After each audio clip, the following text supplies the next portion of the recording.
The late Roman Republic was a period of immense change and upheaval.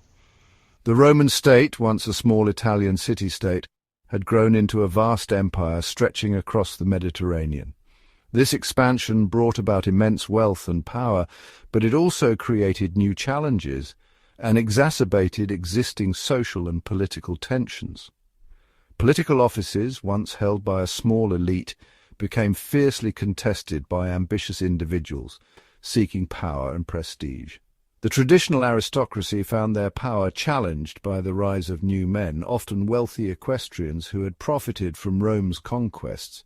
The Roman Senate, once the undisputed governing body of the state, faced increasing challenges to its authority. Popular assemblies became powerful tools in the hands of ambitious politicians who could manipulate them to pass laws and advance their own interests.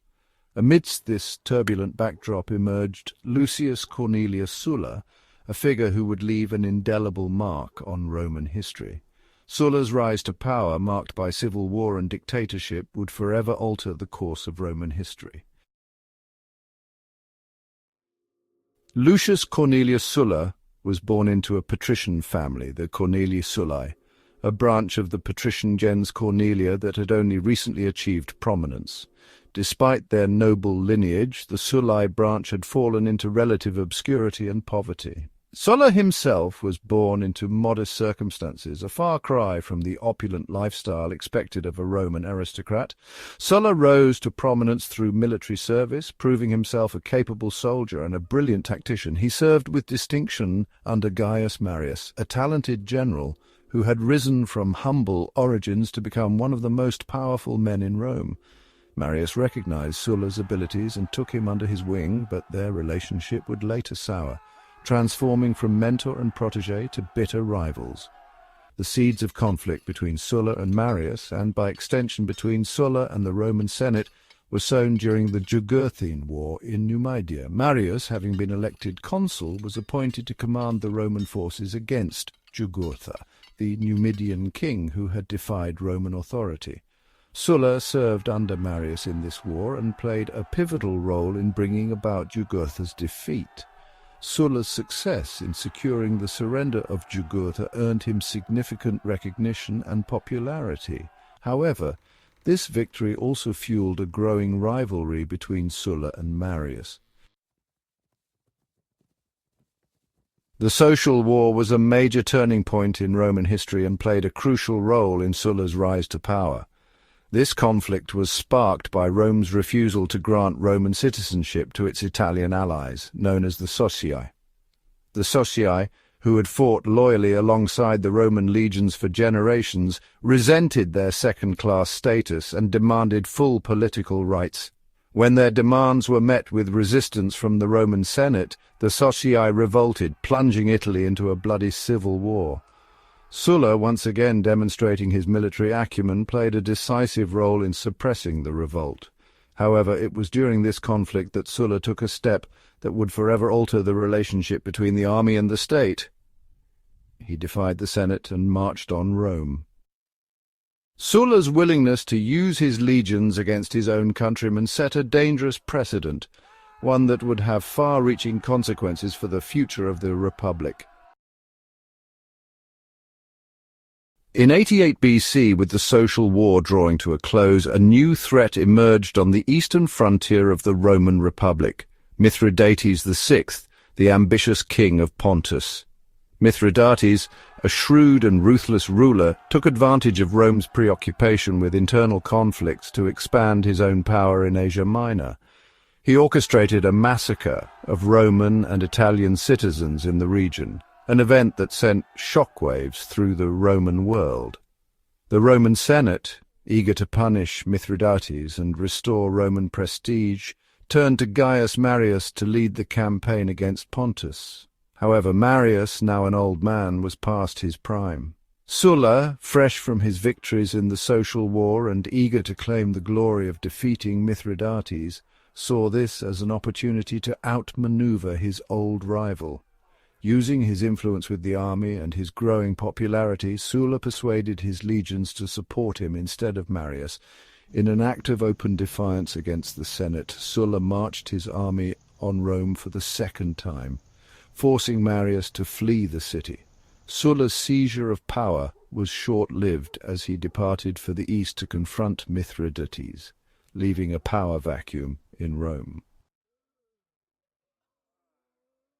With Sulla preoccupied with the war against Mithridates in the east, his enemies in Rome, led by Marius and the popularis Cinna, seized control of the city. They unleashed a reign of terror, proscribing Sulla's supporters and enacting bloody reprisals against anyone perceived as an enemy of the Marian faction. News of the atrocities in Rome reached Sulla in Asia, fueling his rage and determination to return to Italy and exact vengeance upon his enemies. In 83 BC, after concluding a peace treaty with Mithridates, Sulla landed in Italy with his loyal legions. His return ignited a brutal civil war, pitting Roman against Roman in a struggle for supremacy. Sulla's veterans, hardened by years of campaigning and fiercely loyal to their commander, proved to be a formidable force. They marched northwards, defeating the Marian forces in a series of bloody battles. Sulla's victory at the Battle of the Colline Gate in 82 BC, fought just outside the walls of Rome, marked the decisive turning point in the war. With his enemies vanquished and Rome firmly under his control, Sulla unleashed a reign of terror that would forever tarnish his legacy. Following his victory in the civil war, Sulla had himself appointed dictator, a position that had not been held since the early days of the Republic. This granted him absolute power to reshape the Roman state according to his will. Sulla's dictatorship was not a temporary measure, but a deliberate attempt to fundamentally restructure the Roman constitution. Sulla's reforms were wide-ranging and aimed at strengthening the power of the Senate, curbing the influence of popular assemblies, and restoring order to the Roman state. He expanded the size of the Senate, adding hundreds of his own supporters to its ranks, and restored its traditional powers over legislation, finance, and foreign policy. Sulla also reformed the Roman magistracies, establishing a system of cursus honorum, a set order in which political offices were to be held. This measure was intended to bring order and predictability to Roman politics. In 79 BC, after 3 years of absolute rule, Sulla took the unprecedented step of resigning from the dictatorship and restoring the traditional government of the Republic. His decision to relinquish power voluntarily, an act virtually unheard of in Roman history, has been interpreted in various ways by historians. Some see it as evidence of his commitment to the principles of the Republic, while others view it as a calculated move designed to secure his legacy. Sulla's legacy is a complex and contested one. He was a brilliant military commander, a shrewd politician, and a ruthless dictator. His reforms, while intended to restore order and stability to the Roman Republic, ultimately failed to address the underlying social and economic tensions. Sulla's reign of terror left a lasting scar on the Roman psyche, demonstrating the fragility of Roman institutions. Sulla's impact on Roman history is undeniable. His wars, his dictatorship, and his reforms left an indelible mark on the Roman Republic, paving the way for the eventual rise of the Roman Empire. Sulla's career marked a turning point in Roman history, highlighting the inherent flaws of the republican system and the growing instability of the late Republic. His willingness to use violence to achieve his political goals set a dangerous precedent that would have profound consequences for the future of Roman politics. Sulla's life and career serve as a cautionary tale about the seductive nature of power and the fragility of republics.